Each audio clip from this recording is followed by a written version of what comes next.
বীরভূমের মল্লারপুরে এক পরিযায়ী শ্রমিক ৩০ টাকার লটারিতে জিতল ১ কোটি টাকা। নিরাপত্তার জন্য পুলিশের দ্বারস্থ তিনি।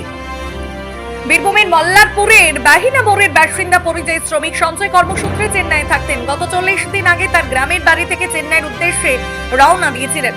সেখানে তিনি রাজমিস্ত্রির কাজ করতেন বলে জানান সঞ্জয়। গতকাল চেন্নাই থেকে বীরভূমের মল্লারপুরের বাড়ির উদ্দেশ্যে রওনা দিয়েছিলেন ওই পরিযায়ী শ্রমিক সঞ্জয়।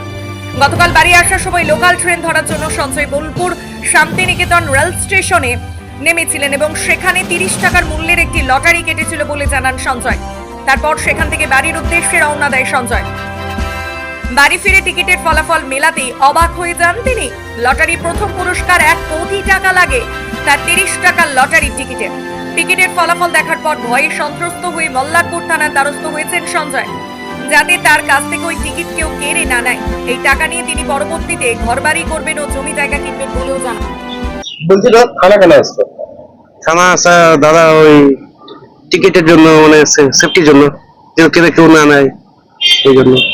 লটারিতে কত টাকা পেয়ে? ১ কোটি। কোথায় কেটেছিল টিকিটটা? বোলপুরে। কোথা থেকে আসছিল? চেন্নাই থেকে। চেন্নাই পুরো চেন্নাই কাটতে চেন্নাই কি কাজ করে? এই তো রাজমিস্ত্রি ঢালাই। রাজমিস্ত্রি। কতদিন আগে চেন্নাই গেছিল? এই তো ৪০ দিন হলো। কালকে বাড়ি ফিরছে। কালকে বাড়ি এসেছি। টিকিটটা কোথায় কেটেছিল? বোলপুর। বোলপুরে ট্রেন ধরে নেমেছিল কিসের জন্য? লোকাল ট্রেন ধরার জন্য। সাঁইতে যাবো, সাঁইতে বুনো বাড়ি দিয়ে স্টেশনে বাড়ি গেছিলাম, দিয়ে একবার টিকিট কেটেছিলাম আমার কাছে একটা। কত টাকা টিকিট কেটেছিল? ৩০ টাকা। ৩০ টাকার টিকিট ১ কোটি টাকা। ১ কোটি টাকা। টাকাটা কি করবে? টাকাটা ঘরবাড়ি করবো,